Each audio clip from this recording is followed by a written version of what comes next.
AG ನ್ಯೂಸ್ಗೆ ಸ್ವಾಗತ.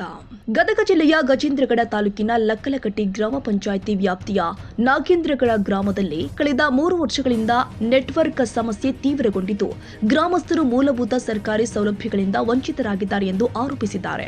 ಗ್ರಾಮದಲ್ಲಿ ಮೊಬೈಲ್ ನೆಟ್ವರ್ಕ್ ಹಾಗೂ ಸರ್ವರ್ ಸಂಪರ್ಕ ಸಮರ್ಪಕವಾಗಿಲ್ಲದ ಕಾರಣ ಮಹಾತ್ಮ ಗಾಂಧಿ ರಾಷ್ಟ್ರೀಯ ಗ್ರಾಮೀಣ ಉದ್ಯೋಗ ಖಾತ್ರಿ ಯೋಜನೆ ಅಡಿ ಕೆಲಸ ದೊರೆತಾ ಇಲ್ಲ. ಜೊತೆಗೆ ಅನ್ನಭಾಗ್ಯ ಯೋಜನೆಯ ಅಕ್ಕಿಯನ್ನು ಕೂಡ ಪಡೆಯಲು ಗ್ರಾಮಸ್ಥರು ಪರದಾಡುವಂತಾಗಿದೆ ಅಂತ ದೂರಿದ್ದಾರೆ.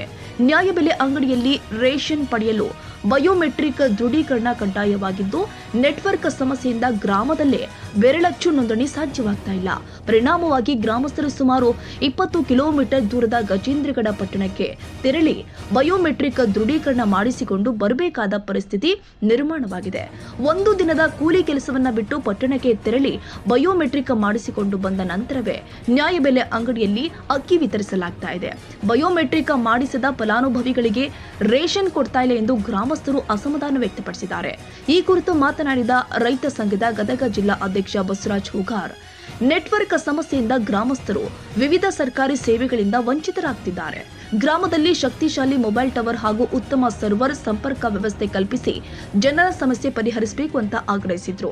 ಇದೇ ವೇಳೆ ರೋಣ ಕ್ಷೇತ್ರದ ಶಾಸಕ ಜಿಎಸ್ ಪಾಟೀಲ್ ವಿರುದ್ಧವೂ ಗ್ರಾಮಸ್ಥರು ಅಸಮಾಧಾನ ವ್ಯಕ್ತಪಡಿಸಿದ್ದು, ಮತ ಕೇಳಲು ಮಾತ್ರ ಗ್ರಾಮಕ್ಕೆ ಬರ್ತಾರೆ, ಆದ್ರೆ ನಾಗೇಂದ್ರಗಡ ಗ್ರಾಮದ ನೆಟ್ವರ್ಕ್ ಸಮಸ್ಯೆ ಸೇರಿ ಮೂಲಭೂತ ಸಮಸ್ಯೆಗಳ ಪರಿಹಾರಕ್ಕೆ ಗಮನ ಹರಿಸಿಲ್ಲ ಅಂತ ಆರೋಪಿಸಿದ್ರು.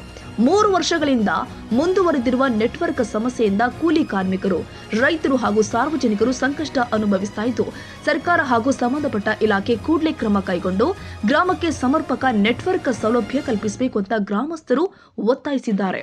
ಮಾಧ್ಯಮದ ಮುಖಾಂತರ ಸರ್ಕಾರಕ್ಕೆ ಕೇಳಿಕೊಳ್ಳೋದೇನಪ್ಪ ಅಂತಂದ್ರ, ಈ ಗದಗ ಜಿಲ್ಲಾ ಗಜೇಂದ್ರಗಡ ತಾಲೂಕಿನ ಲಕ್ಕಲಕಟ್ಟಿ ಗ್ರಾಮ ಪಂಚಾಯತಿ ವ್ಯಾಪ್ತಿಯಲ್ಲಿ ಬರುವ ಈ ನಮ್ಮ ನಾಗೇಂದ್ರಗಡ ಗ್ರಾಮಕ್ಕೆ ನೆಟ್ವರ್ಕಿಂದ ಭಾಳ ಪ್ರಾಬ್ಲಮ್ ಆಗಿಬಿಡತಿ. ಹೀಗಾಗಿ ಸರ್ಕಾರ ಮೊನ್ನೆ DC ಅವರು ಬಂದು ಅಲ್ಲಿ ಇಲ್ಲಿ ಸರ್ವೆ ಮಾಡೋ ಟೈಮ್ನಾಗೂ ನೆಟ್ವರ್ಕ್ ಇಲ್ಲದಕ್ಕೆ ಈ ಮುಸಿಗೆಲ್ಲಿಂದ ವೈಫೈ ಹಾಕೋ ಕೇಬಲ್ ಹೇಳ್ಕೊಂಬಂದು ಅವರು ಸರ್ವೆ ಮಾಡ್ಕೊಂಬಿಟ್ರು. ಆದರೆ ಇಲ್ಲೇ ಪ್ರತಿಯೊಂದು GPS ಯಾವುದೇ ಒಂದು ದೊಡ್ಡ ಆಗಿರ್ಬೋದು, ಒಂದು ಉದ್ಯೋಗ ಖಾತ್ರಿ ಯೋಜನೆ ಕೆಲಸ ಇರ್ಬೋದು, GPS ಆಗವಲ್ಲು. ಹೀಗಾಗಿ 3 ವರ್ಷದಿಂದ ನಮ್ಮ ನಾಗೇಂದ್ರಗಡ ಗ್ರಾಮದೊಳಗೆ ಉದ್ಯೋಗ ಖಾತ್ರಿ ಯೋಜನೆ ಕೆಲಸನ ನಡೆದಿಲ್ಲ. ಅದಕ್ಕೆ ರೈತರು ಭಾಳ ಈ ಸರ್ಕಾರದಿಂದ ವಂಚನೆ ಆಗಿಬಿಟ್ರ. ಸರ್ಕಾರ ಒಂದು ರೈತರಿಗೆ ಒಂದು ಮೋಸ ಮಾಡಕತ್ತೈತಿ ಅಂತ ಆಗ್ಬಿಟ್ಟೈತಿ ಈಗ ಅದು. ಯಾಕಂತಂದ್ರೆ ಉದ್ಯೋಗ ಖಾತ್ರಿಗೆ ಅಂತ ಗ್ರಾಮ ಪಂಚಾಯತಿ PDO ಅವರು ಕೆಲಸಕ್ಕೆ ಕರ್ಕೊಂಡು ಹೋಗ್ತಾರೆ, ಅಲ್ಲಿ GPS ಆಗಲ್ಲ. ಇದಕ್ಕೆ ಎದಕ್ಕೆ ಆಗಲ್ಲ, ಈ ನೆಟ್ವರ್ಕ್ ಇರಲ್ಲ. ಅದಕ್ಕೆ ಒಂದು ಜಿಲ್ಲಾಧಿಕಾರಿಗಳಾಗಿರ್ಬೋದು, ಸರ್ಕಾರದಿಂದ ಈ ರಾಜಕೀಯ ಅಧಿಕಾರಿಗಳಿಂದ ಆಗಿರ್ಬೋದು, ಒಟ್ಟು ನಮ್ಮ ನಾಗೇಂದ್ರಗಡ ಗ್ರಾಮಕ್ಕೆ ಒಂದು ಟವರ್ ಕಂಬ ಹಾಕಿ ಕೊಡಬೇಕು. ಇಲ್ಲಿದು ಒಂದು ನೆಟ್ವರ್ಕ್ ಪ್ರಾಬ್ಲಮ್ ಸಾಲ್ವ್ ಮಾಡ್ಕಾಟ ರೈತರಿಗೆ ಕೆಲಸ ಕೊಡ್ಬೇಕಂತ ನಾನು ಮಾಧ್ಯಮದ ಮೂಲಕ ಸರ್ಕಾರಕ್ಕೆ ಮನವಿ ಮಾಡಿಕೊಳ್ತಾ ಇದ್ದೀನಿ. ಅಂತಪ್ಪ ಕೋಳೂರ, ಗದಗ, ಎಜಿ ನ್ಯೂಸ್. ಕನ್ನಡಿಗರ ಮೆಚ್ಚಿನ ನಿಮ್ಮ ಎಜೆ 24/7 ನ್ಯೂಸ್ ಕನ್ನಡ ವಾಹಿನಿ ಇದೀಗ ಟಿವಿಯಲ್ಲಿ ಲಭ್ಯ. ವೇಳೆ ನೋಟಿಸ್ ಕೊಟ್ಟಿದ್ರೆ ವಾಪಸ್ ತಗೋತೀವಿ. ಇವತ್ತು ವಕ್ಫ್ ಪ್ರಾಪರ್ಟಿ ಅಂತೇಳಿ ಬರ್ತದೆ ಅಂತ ಹೇಳಿದ್ರೆ ರೈತರು ಬೀದಿಗೆ ಬಂದ್ರೆ ಏನ್ ಮಾಡ್ಬೇಕಾಗತ್ತೆ? ಯಾರು ವೋಟ್ ಹಾಕಲಿಲ್ಲ ಅಂದ್ರೆ ಗ್ಯಾರಂಟಿನೆಲ್ಲ ಸ್ಟಾಪ್ ಮಾಡ್ಬಿಡ್ತೀವಿ.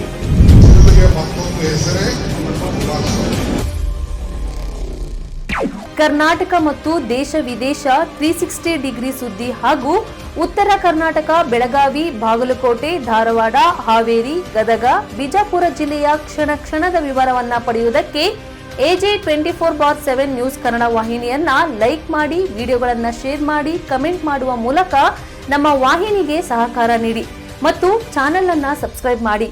ಧನ್ಯವಾದಗಳು.